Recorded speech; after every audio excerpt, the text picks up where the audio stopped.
Si Biboy na palaboy. Sa isang baryo sa bayan ng San Pablo ay may naninirahang bata nagngangalang Biboy. Siya ay tamad, matigas ang ulo at palaging nasa galaan. Naaaring siya ang maghapong nakahiga habang naglalaro ng gadget. O di kaya naman nasa galaan kasama ang mga bata sa kanilang lugar. Sa murang edad, hindi natatakot si Biboy sa kaniyang mga magulang.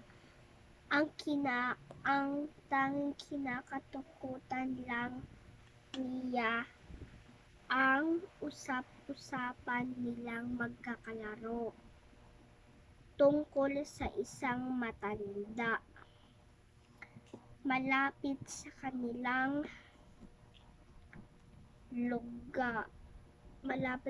kanilang baryo. Biboy, sagutan mo na itong module mo. Ipapasa na ito sa Biyernes. Hindi ka pa rin tapos. Sige ka, matutulad ka sa aking kinukwento ko sa'yo. Isang bata naging palaboy dahil na ayaw mag-aral, sabi ng kaniyang ina. Ngunit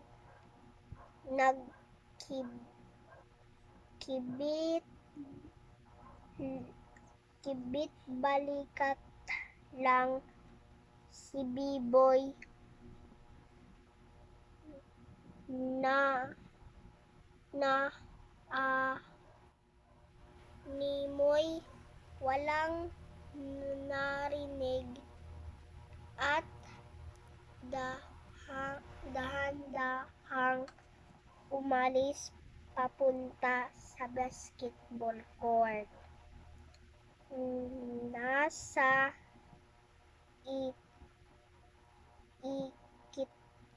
ikatlong baitang na si Biboy, ngunit hindi pa rin siya tapos.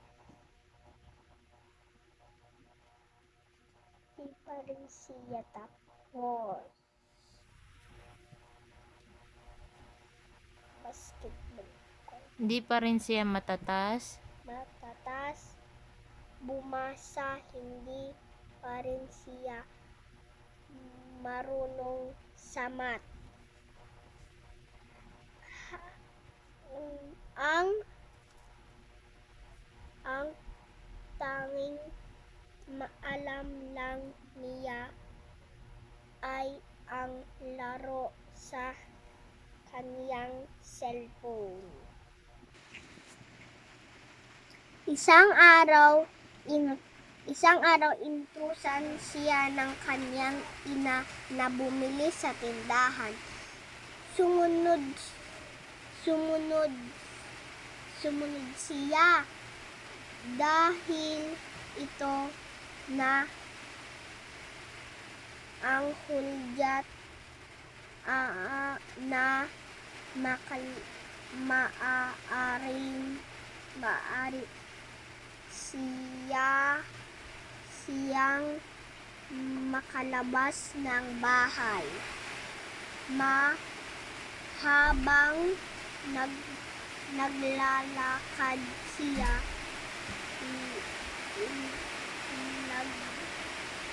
ay tuloy ang kaniyang paglalaro ng cellphone. Hindi siya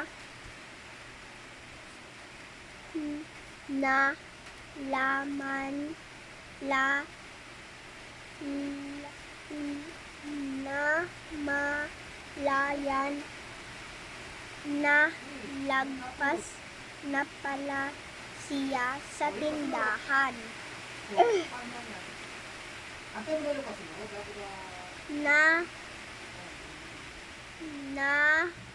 Napatigil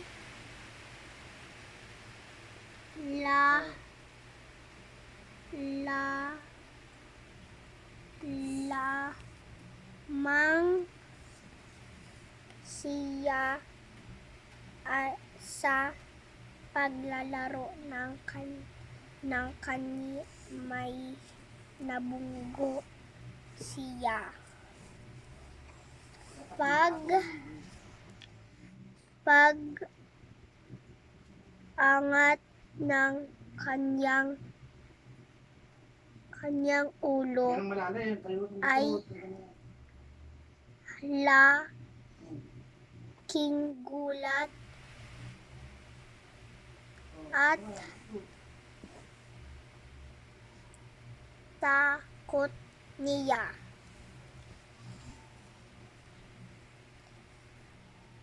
Naroon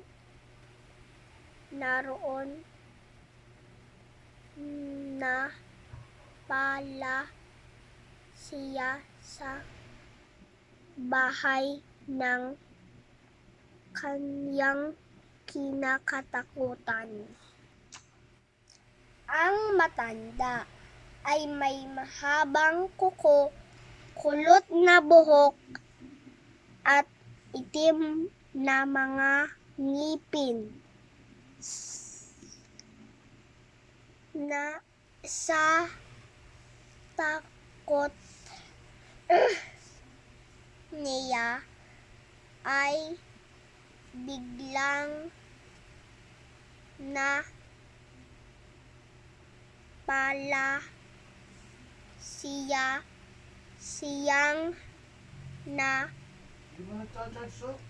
nawalan ng malay.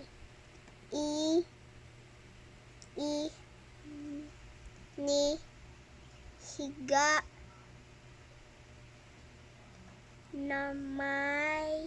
naman siya ng matanda sa kama. Paggising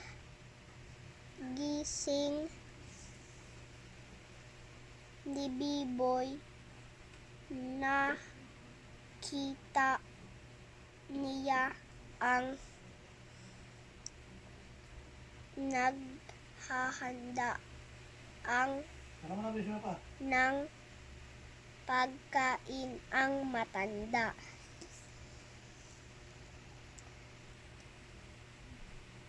Nagkukunwari pa rin siya tulog upang pag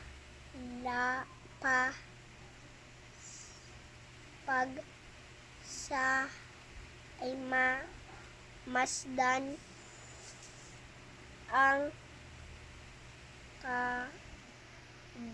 gawain ito, ngunit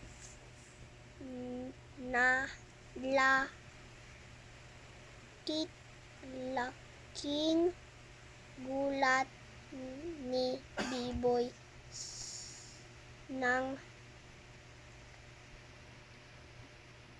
biglang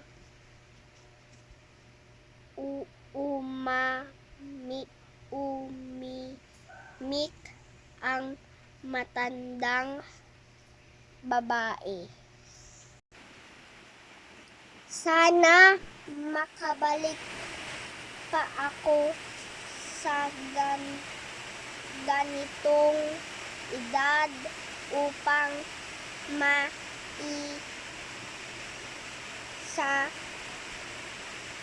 ayos ko ang aking buhay.